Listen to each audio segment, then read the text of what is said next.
हुए यूपी से मुक्त, तुम जहर के बीज बोगे, हम जहरीले बीज काटेंगे, खुशियां जनता में बांटेंगे। तेरी हकीकत क्या है सारे राज खोल दूं, तेरी हकीकत क्या है सारे राज खोल दूं, तेरे दावों के सामने तेरी असलियत को तोल दूं। मेरे मुंह में तेरी जुबान नहीं है अनुराग, यही नहीं अभी और सुनिए, मेरे मुंह में तेरी जुबान नहीं है कि हर झूठ पर भी मैं सुभान अल्लाह बोल दूं।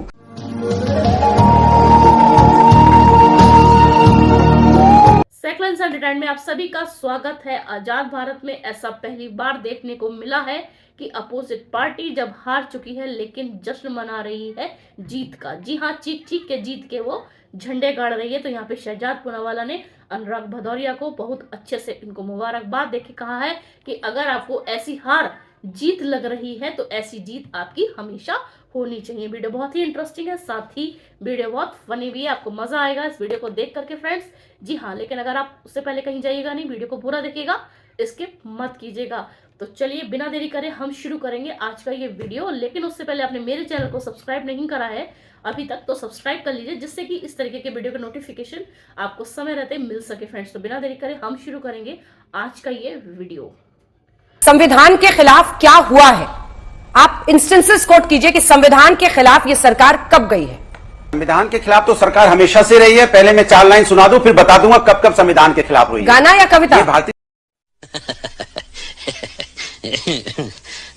जनता पार्टी कान को खोल के सुन लें। बीजेपी सुनिए ना, पेपर लीक पर आवाज उठेगी, अन्याय के बुलडोजर पे भी आवाज उठेगी। चाहे कर दो तुम माइक बंद, भले तुम जितना जुल्म कराओगे हम उतना कसकर बोलेंगे। हर जुर्म की गांठें खोलेंगे, अत्याचार पे खुलकर बोलेंगे। यूपी ने सबक सिखाया है, तुमको साफ बताया है, तुम युवा विरोधी भ्रष्टाचार युक्त। अरे भाई, इसलिए हुए यूपी से मुक्त, तुम जहर के बीज बोगे, हम जहरीले बीज काटेंगे, खुशियां जनता में बांटेंगे। झूठा।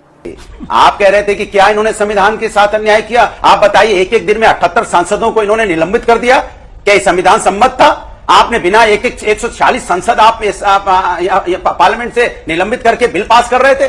क्या इस क्या आप इसको कहेंगे? जिस तरह से इन्होंने देश के अंदर में कहा था कि इन्होंने लॉकडाउन किया, देश के अंदर में जिस तरह से आपने देखा था काला धन लाने की बात करने वाले लोग हमारा सफेद धन लेके भाग गए, जिनको वापस नहीं ले पाए। कहां गए यहाँ के नीरव मोदी, मेहुल चौकसी, और अभी जो एनटीए का चेयरमैन था वो भी भाग गया।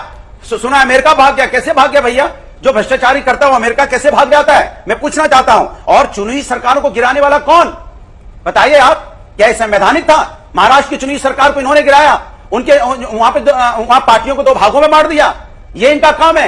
किस तरह से मध्य प्रदेश की चुनी सरकार, जनता द्वारा चुनी सरकार को इन्होंने गिराया, किस तरह से खरोफरोश की, क्या किसी छुपा हुआ है? और जो इनके साथ अभी चिराग पासवान जी, इनकी पार्टी को 2 भागों में बांट दिया। एलजेपी के बैठे हैं, आर कहां से लग गया? ये तुम्हारी पार्टी में आर किसने लगाया? पहले तो एलजेपी थी, एलजेपी आर कैसे हो गई? आर लगाने वाले यही लोग हैं जिनको आप देख रहे हो, जिनके साथ बैठ के आप आज बैठे हो सत्ता के लालच में। इन्होंने ही आर लगाया आपकी पार्टी में। पहले जी जवाब दीजिए। भारतीय जनता पार्टी ने वो किया है देश के अंदर में जो इसके पहले कभी नहीं हुआ। संसद के कई वाक्यों को कोट करके वो बात करे, सवाल सुनिए पहले। संसद के कई वाक्यों को कोट करके वो कह रहे हैं कि संविधान के साथ आपने जब जब खिलवाड़ किया उसमें 3-4 बातें अनुराग जी ने सुनाई, इस पर जवाब।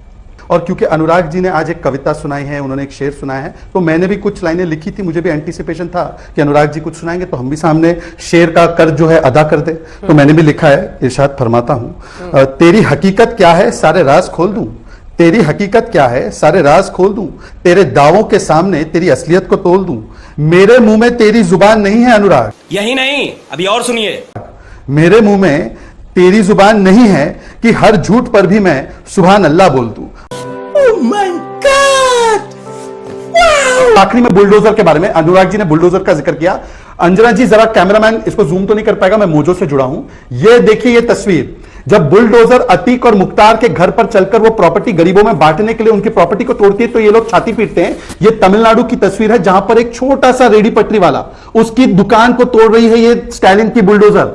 नाम भी स्टालिन है, काम भी स्टालिन जैसा है, कल्लकुरुचि में भी और यहां पर भी। इस पर बोल दे, ये तो सिद्धांत को लेकर बात रखते हैं ना। अनुराग जी आप बोलिए कि कल्लकुरुचि में दलितों का मारा जाना, उस पर समाजवादी पार्टी और अखिलेश जी का क्या स्टैंड है? अभी तक एक ट्वीट नहीं आया आपका। बैंक की नहीं थी, वहां पे विदेश में थी। आपको पता है क्या कहा ये अखिलेश यादव जी ने अपने सांसद फैजाबाद को देखते हुए? कहा ये देखो ये राजा अयोध्या।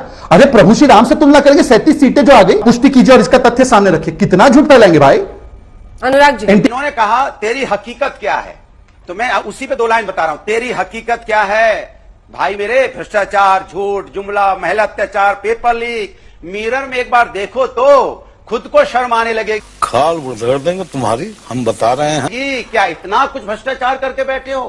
पेपर आप मिरर देखते कहां हो? दूसरी बात सुना है कि अभी कह रहे थे कि फैजाबाद, अरे बड़े पहले तो बड़े जोर से बोलते थे अयोध्या बोलो, फैजाबाद का नाम अयोध्या हो गया, अब अयोध्या क्या हार गए कि अब अयोध्या बोलने से कतराने लगे? क्या बात है भैया, क्या बात है? ये असली चेहरा है। मैंने प्रभु राम के नाम पे राजनीति, तभी तो प्रभु राम ने आपको हराया है। आप अयोध्या बोलने से डरने लगे, अब फैजाबाद चले गए। और पहले कहते थे फैजाबाद का नाम तो अयोध्या हो गया, अब फैजाबाद क्यों? सवाल उठा है कि भारतीय जनता पार्टी को प्रभु राम से लोकसभा का नाम क्या है? आपसे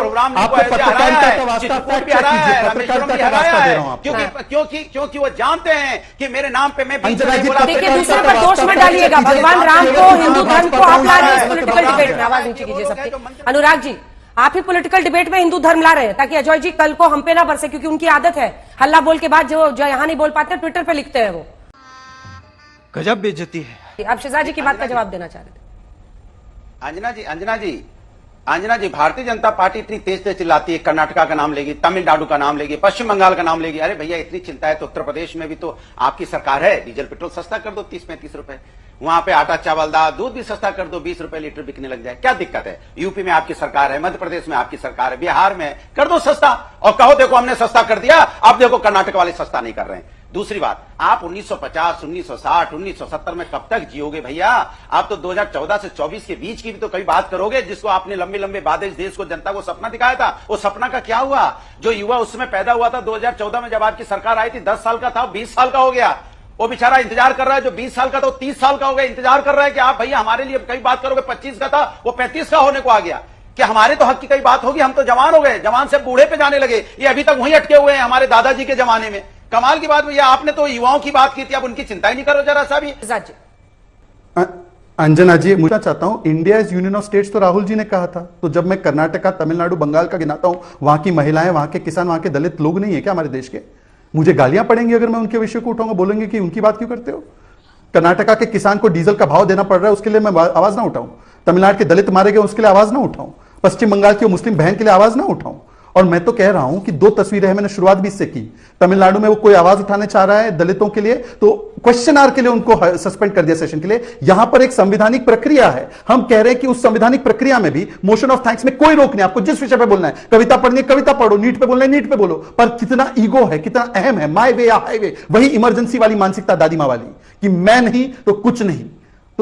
तो दोस्तों कैसी लगी आपको आज की वीडियो? यहाँ पर देखिए शहजाद पूनावाला ने अनुराग भदौरिया को क्या सबक सिखाया है, साथ ही उन्हें की हार को जीत में जो कन्वर्ट करना चाह रहे हैं उस पर उन्होंने कहा है कि अगर आपको ऐसी हार जीत लग रही है तो ऐसी हार आपको हमेशा ही ऐसी जीत मुबारक हो। तो इस पर आपकी क्या राय है? आप अपनी राय कमेंट सेक्शन में रख सकते हैं। इसी तरीके की वीडियो के साथ हम जल्द हाजिर होंगे, तब तक कमेंट्स में लिखना ना भूलें।